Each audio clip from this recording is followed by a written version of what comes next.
अस्सलाम अलैकुम दोस्तों, पेश खिदमत है आज की कहानी। कहानी में आगे बढ़ने से पहले मेरी नए आने वाले दोस्तों से अपील है कि हमारे चैनल को सब्सक्राइब करें और बेल के आइकॉन को दबाकर ऑल नोटिफिकेशन ऑन कर दें ताकि हर आने वाली नई वीडियो का नोटिफिकेशन आपको बर वक्त मिल सके। कंदील ने बेइख्तियार लकड़ी के वो जेवर टटोले जो उसके पास महफूज थे। के बोन गजाल बोला, रश तरेरा। कंदील ने वो जेवर गजाल को दिखाते हुए कहा और गजाल सर्द निगाहों से कंदील को देखता रहा। जब कंदील ने और कुछ ना कहा तो वो खुद ही बोला, लकड़ी के ये जेवर कैसे हैं कंदील, तुम इनकी हिफाजत क्यों करती हो? ये के बून हैं, ये मुझे सब कुछ बताते हैं, इनसे रोशनी फूटती है और उस रोशनी में मुझे रास्ते नजर आते हैं, उनसे उठने वाली खुशबू। गजाल, ये कैसी खुशबू है? यूं लगता है जैसे मेरे बदन की खुशबू हो, कहीं मेरी रूह की खुशबू हो। मुझे उस खुशबू से प्यार है गजाल। मैं अपने जहन के उन उलझावों से परेशान हूँ। मेरे इस दूसरे वजूद की वजह क्या है गजाल? क्या मैं बीमार हूँ? तुम ठीक हो जाओगी कंदील। बाद औकात में सोचती हूँ कि तुम मेरे बारे में क्या सोचते होगे, मैं तुम्हारे बारे में क्या सोचता हूँगा। गजाल ने अजीब सी मुस्कुराहट से कहा, हाँ गजाल, अब मैं एक पागल लड़की हूँ। कंदील के मुंह से एक सिसकी के से अंदाज में निकला, तुम जो कुछ भी हो कंदील, मैं तुम पर मिट जाऊंगा। मैं उन तमाम पुरस्कार वाक़यात को, कुव्वतों को शिकस्त दे दूंगा। ये मेरा अज़म है। तुम्हें भी ऐसा दूसरा इंसान नहीं मिलेगा कंदील, आजमा लेना। खुदावंद आलम मुझे किसी दूसरे इंसान का तसव्वुर भी ना दे। गजाल, एक बात कहूँ? हाँ ज़रूर कहो।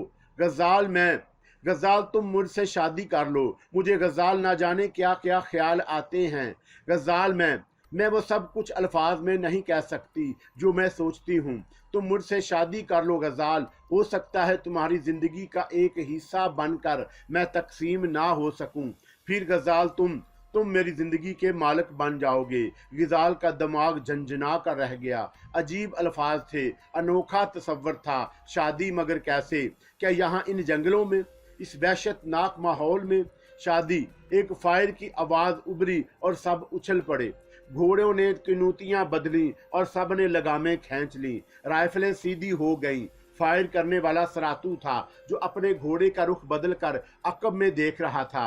राजदेव ने घोड़े को एड़ लगाई और सरातू के पास पहुंच गया। उसने देख लिया था कि फायर सरातू की राइफल से हुआ है। सरातू उसके करीब पहुंचते ही बोला, शर चीता।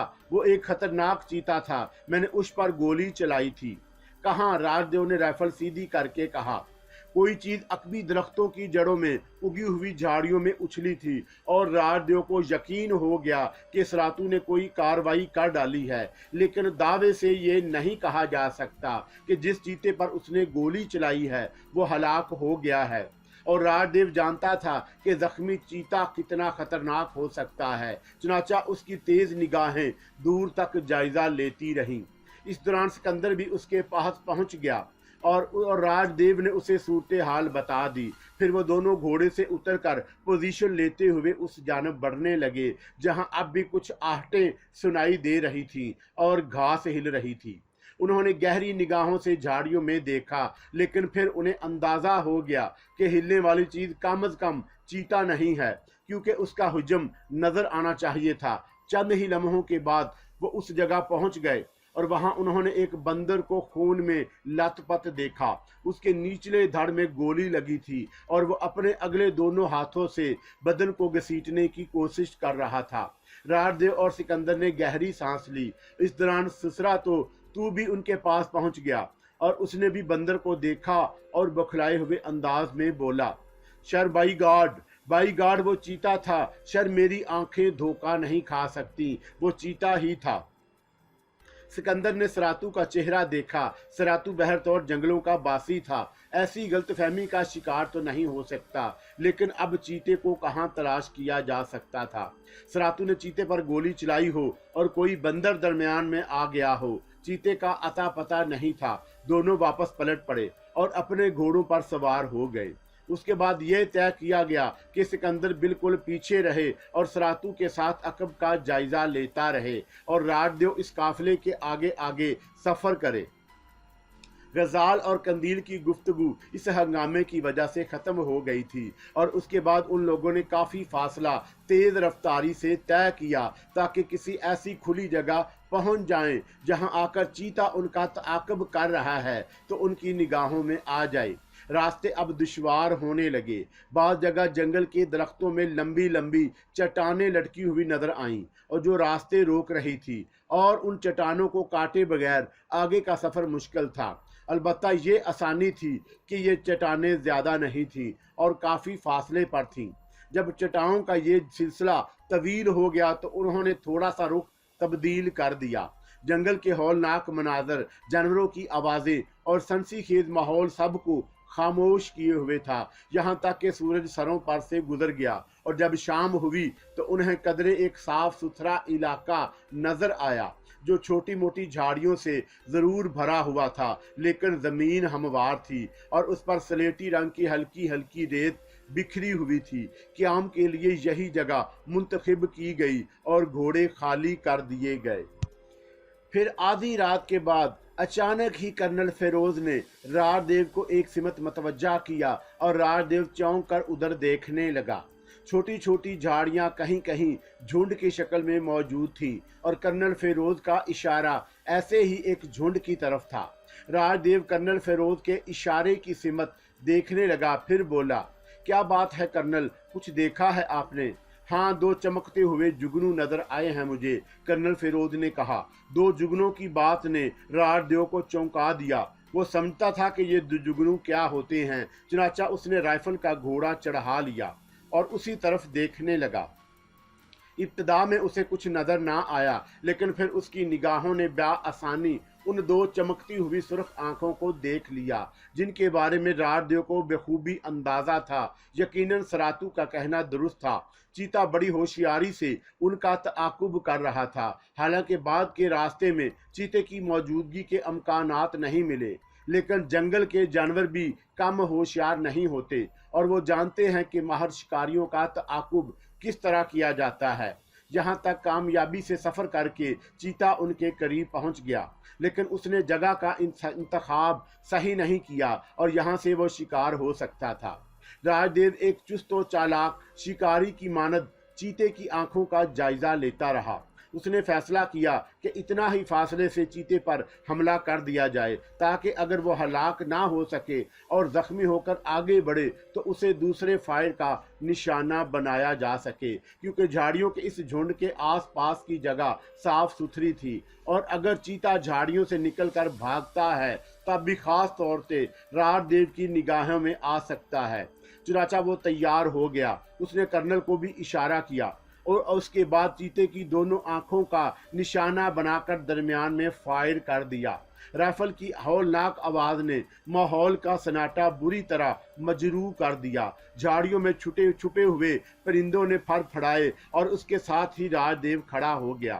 اس نے دفتن کسی سیاہ دبے کو جھاڑیوں میں اچھل کر عقبی سمت بھاگتے ہوئے دیکھا۔ جانور نے انتہائی چالاکی کا ثبوت دیا۔ وہ سامنے آنے کی بجائے جھاڑیوں کے عقب میں دوڑتا چلا گیا تاکہ رائفل کی ضد پر نہ آ سکے، لیکن راج دیو نے احتیاطاً ایک اور فائر بھی کر دیا اور اس کے بعد ہوشیاری سے ادھر ادھر دیکھنے لگا۔ یہ ایک فطری چیز تھی کہ سونے والے فائر کی اس آواز سے جاگ اٹھیں، چنانچہ سب ہی جاگ گئے اور صورتحال معلوم کرنے کے لیے نکل آئے۔ سب نے اپنی اپنی رائفلیں سنبھال لی لیکن راج دیو سے ابھی بات پرس نہیں کی گئی۔ راج دیو چند لمحات ساکت کھڑا رہا، پھر اس نے کرنل فیروز سے کہا کہ وہ ٹارچ سنبھال لے اور اس کے بعد راؤ سکندر وہاں مستعد کر کے وہ آگے بڑھنے لگا۔ اس نے اندازہ لگا لیا کہ جھاڑیوں کے عقب میں اور بھی جھاڑیاں ہو سکتی ہیں اور چیتا اس سمت گیا ہے۔ چنانچہ وہ آہستہ آہستہ ایک ایک قدم چونکتے ہوئے آگے بڑھتے رہے اور پھر جھاڑیوں کے نزدیک پہنچ گئے۔ کرنل فیروز نے ابھی ٹارچ روشن نہیں کی تھی لیکن تاروں کی چھاؤں میں انہوں نے عقبی سمت کا جائزہ لیا۔ عقبی سمت میں تقریباً 1 فرلانگ تک जो झाड़ियां बिखरी हुई थी उनमें तमाम झाड़ियां छोटी छोटी थी और एक भी झाड़ी ऐसी नहीं थी जिसमें दरिंदा पनाह ले सके। वो थोड़ी देर तक माहौल का जायजा लेते रहे। दरिंदा उन्हें कभी भी नजर नहीं आया।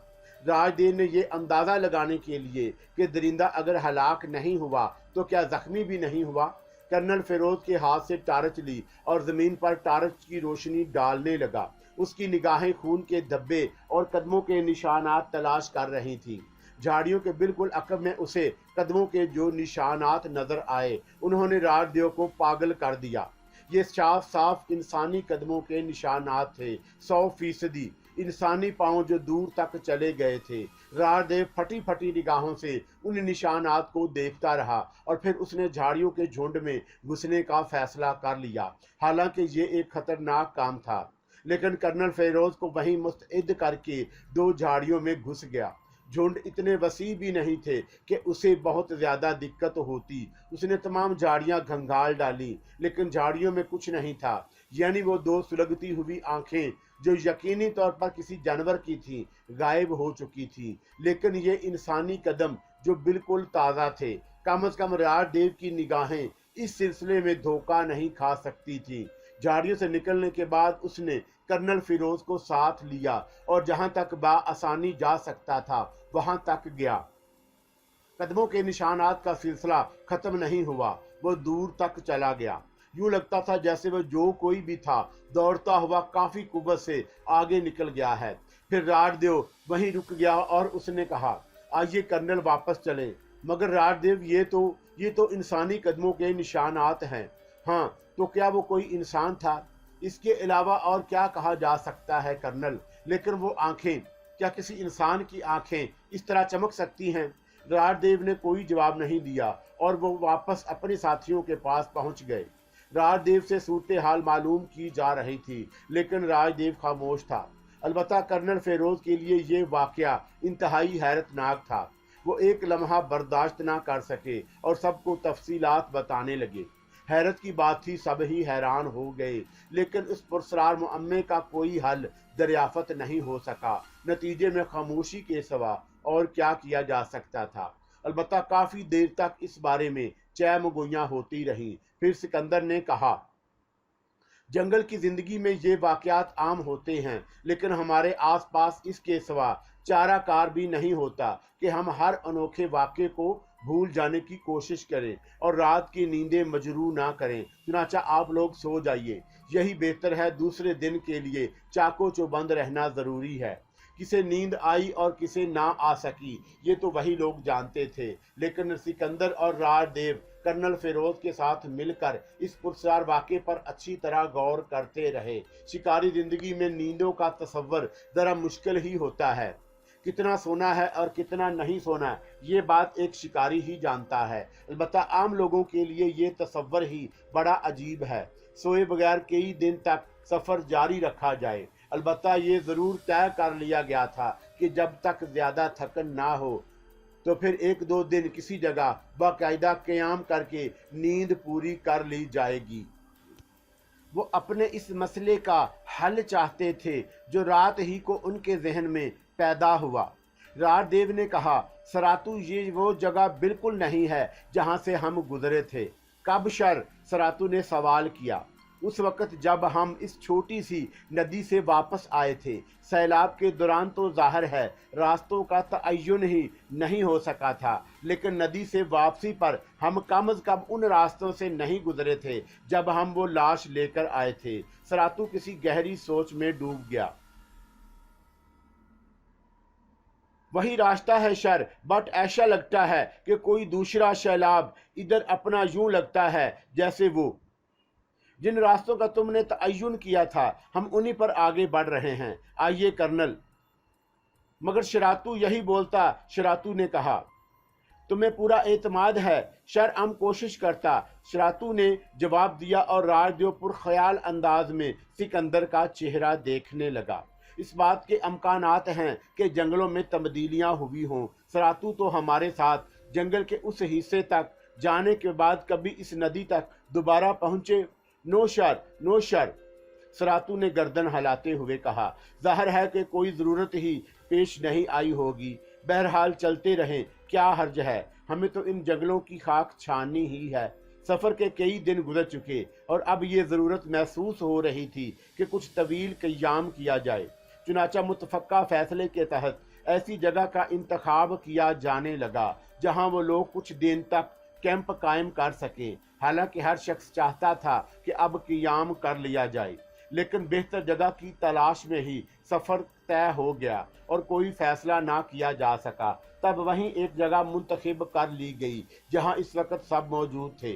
अभी यहाँ सामान वगैरह खच्चरों से उतारा जा रहा था कि अचानक सरातू दौड़ता हुआ उन लोगों के पास पहुंचा और उसने कहा, शर दरख्तों का वो झुंड, उधर पानी। शरातू की आवाज़, सब ने उसे चौंक कर उसे देखा।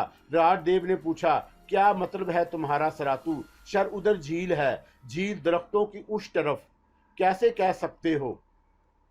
शर, पानी, पानी का खुशबू।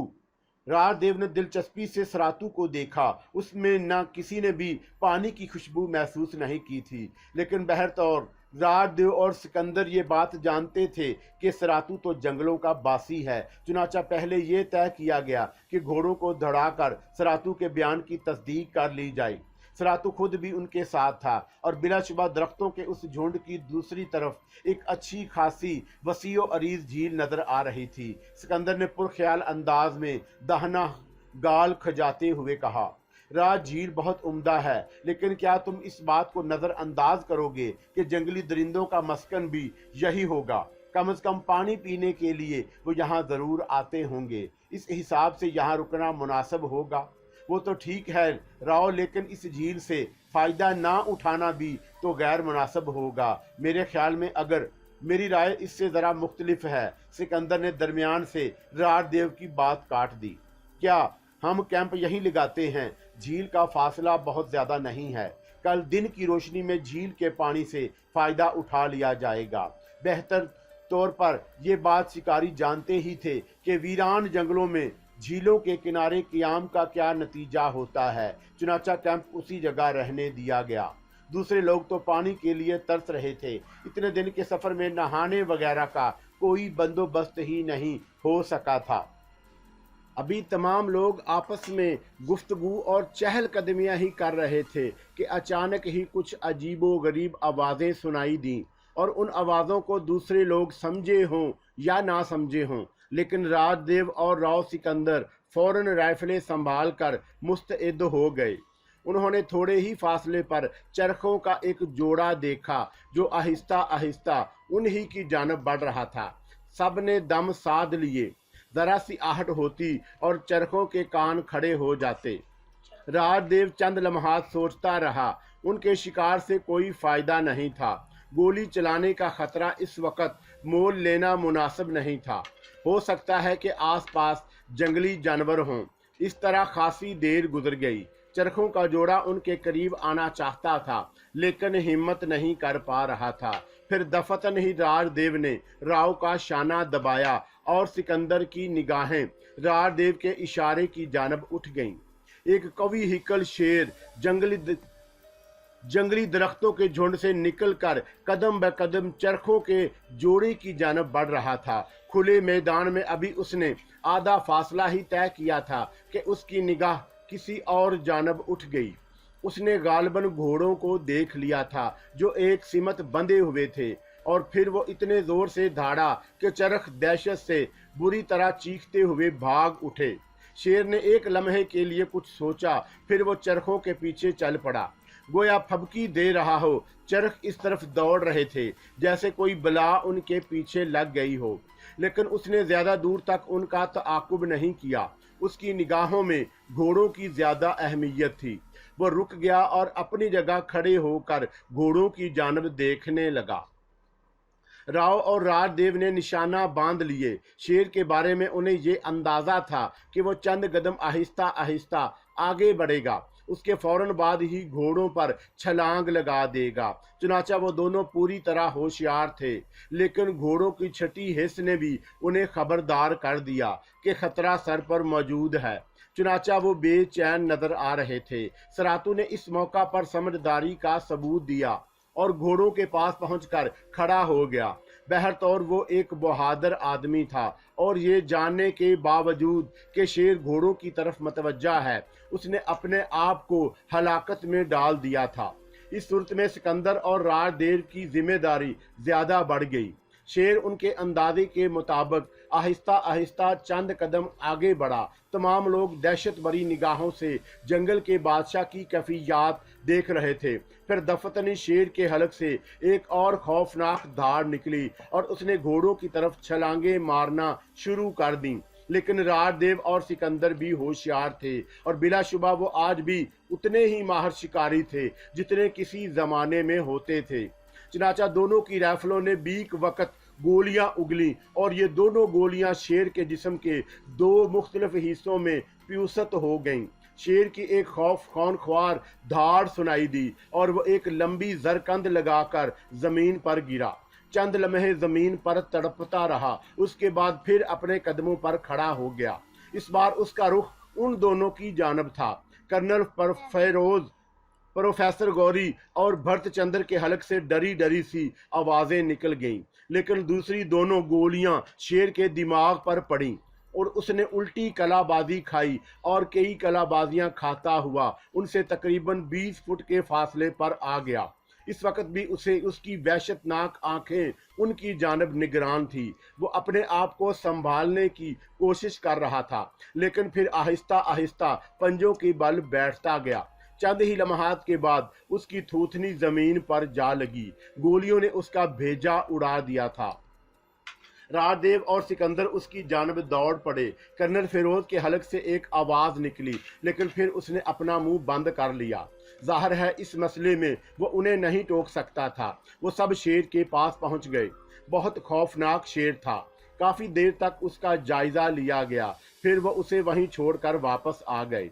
थोड़ी देर तक उसी पर तबादला ख्याल किया गया और फिर गैर मुतअल्लिका लोगों को आराम करने की हदायत कर दी गई।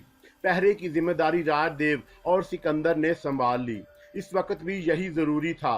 दोनों ने मुतफक्का फैसला किया। तवील क़याम गाह के लिए ये जगह कतई गैर मौजू है, क्योंकि झील की वजह से यहाँ जानवरों का दबाव ज्यादा रहेगा, इसलिए कहीं और कैंप लगाया जाए। रात के दूसरे पहर का आगाज हुआ ही था कि दफतन सोने वाले जाग गए। अचानक गोलियां चलने की आवाजें उभरी और चंद लम्हात में उन आवाजों ने शिद्दत इख्तियार कर ली। अभी उनकी सिमत का अंदाजा नहीं हो सका, लेकिन ये आवाजें सब के लिए हैरत का बायस थीं। सिकंदर ने चीख कर दूसरे लोगों से कहा कि वो खड़े ना हों, क्योंकि गोली का रुख उधर भी हो सकता है। उसकी हिदायत पर सब ने अमल किया और वह सब कोहनियों के बल जमीन पर ऊंधे लेट गए। कर्नल फिरोज ने सबको राइफलें संभालने की हदायत कर दी और फिर वो अपनी राइफल संभाले उनके करीब पहुंच गया। क्या ये आवाज झील की जानब से आ रही है कर्नल? नहीं, उनका मरकज दाईं सिमत है। फासला कितना होगा? तकरीबन 1.5 मील। आपको यकीन है? हाँ, कर्नल ने पुरएतमाद लहजे में कहा। वो फौजी आदमी था और इस सिलसिले में उसके तजर्बे पर शक नहीं किया जा सकता था। चंद लम्हात खामोश रहने के बाद उसने फिर कहा, उनकी तादाद किसी तौर पर 15-20 से कम नहीं। कौन लोग हो सकते हैं? राजपुर ख्याल अंदाज में बोला। एक ही तरफ जहन जा सकता है, यानी हमारे दोस्त कारसां का काफिला, लेकिन वो गोलियां किस पर चला रहे हैं? कम अज कम इस तरफ नहीं, कर्नल ने जवाब दिया। फायरिंग मुसलसल 10 मिनट तक पूरी शिद्दत से होती रही। जंगल का होलनाक सन्नाटा बुरी तरह मजरूह हो गया। जंगी जानवर वहशतज़दा होकर भाग रहे थे। सोते हुए परिंदे चीखते हुए फिजा में बुलंद हो गए। जंगी जानवरों के कदमों की धमक भी सुनाई दी। कभी कभी शेर की धाड़ भी गूंज उठती। एक अजीब सी अफरा तफरी का आलम था। फिर गोलियों की आवाजें बंद हो गईं, लेकिन उन्होंने बहुत से जानवरों को साए में दौड़ते हुए देखा। वो मुस्तैद थे कि जानवरों के ये गौल बदहवासी में इधर का रुख करें तो उन्हें संभाला जा सके, लेकिन खुशकिस्मती से ऐसा नहीं हुआ। वो मुस्तअदी से माहौल पर निगाहें जमाए हुए थे और इस वक्त ये मुस्तअदी कम ना हुई जब तक ये आवाज मादूम ना हो गई। कर्नल फिरोज आहिस्ता से बोला, अब क्या इरादा है सिकंदर? कुछ नहीं कर्नल, आराम करें। क्या मतलब? हम इस वक्त किसी हमाकत का मुजाहरा नहीं करेंगे। सुबह से पहले यहाँ से हिलना भी मुनासिब नहीं। کرنل نے کہا ایک گروہ کے بارے میں تو یہ اندازہ قائم کیا جا سکتا ہے کہ وہ ایڈمنڈ گارساں کا گروہ ہو سکتا ہے، لیکن دوسرا گروہ ممکن ہے ان میں آپس میں پھوٹ پڑ گئی ہو۔ سب کچھ ممکن ہے، تو اب ہمیں کیا کرنا چاہیے؟ راج بولا۔ تمام امکانات کو نگاہ میں رکھنا ہوگا راج، کوئی دھوکہ بھی ہو سکتا ہے۔ اس بات کے امکانات بھی تو تھے کہ ہم ان آوازوں کا راز معلوم کرنے کے لیے بے اختیار دوڑ پڑتے، اس کے بعد کیا ہوتا سوچا جا سکتا ہے۔ راج نے آہستہ سے کہا اور خاموش ہو گیا۔ باقی رات بے سکونی سے گزری۔ دوسری صبح طے کیا گیا کہ پہلے جھیل کا رخ کیا جائے، اس کے بعد کرنل کی تعین کردہ سمت میں بڑھ کر دیکھا جائے کہ کیا صورتحال ہے۔ تجسس سب کو تھا، لیکن سبھی کو جلد بازی کے مظاہرے سے روک دیا گیا۔ ضروریات سے فارغ ہو کر وہ سبھی لوگ اس طرف نکل پڑے جہاں سے رات کو فائرنگ کی آوازیں آ رہی تھیں، اور پھر کچھ کہنے کی ضرورت پیش نہ آئی۔ انہوں نے خود ہی اس لڑکی کو دیکھ لیا جس کے سنہرے بال بکھرے ہوئے تھے اور جو مردانہ لباس میں ملبوس تھی۔ اس کا پورا لباس خون میں ڈوبا ہوا تھا۔ یہ زندہ ہے، راج دیو نے انکشاف کیا۔ اور یہ خون؟ کرنل فیروز نے کہا۔ گولیاں پیٹ میں لگی ہیں، راج نے جواب دیا۔ لڑکی کو چٹانوں کے درمیان سے باہر لے آیا گیا اور سراتو کی مدد سے اس کے زخموں کی دیکھ بھال کی گئی۔ سکندر اور راج اس کے زخموں کا جائزہ لے رہے تھے، باقی لوگ رائفلیں سنبھالے ہوئے مستعد تھے۔ دونوں گولیاں پیٹ میں رہ گئی تھیں اور پار نہ ہو سکیں۔ یہ تشویشناک بات تھی۔ لڑکی کسی یورپی ملک سے تعلق رکھتی تھی اور کافی توانا تھی۔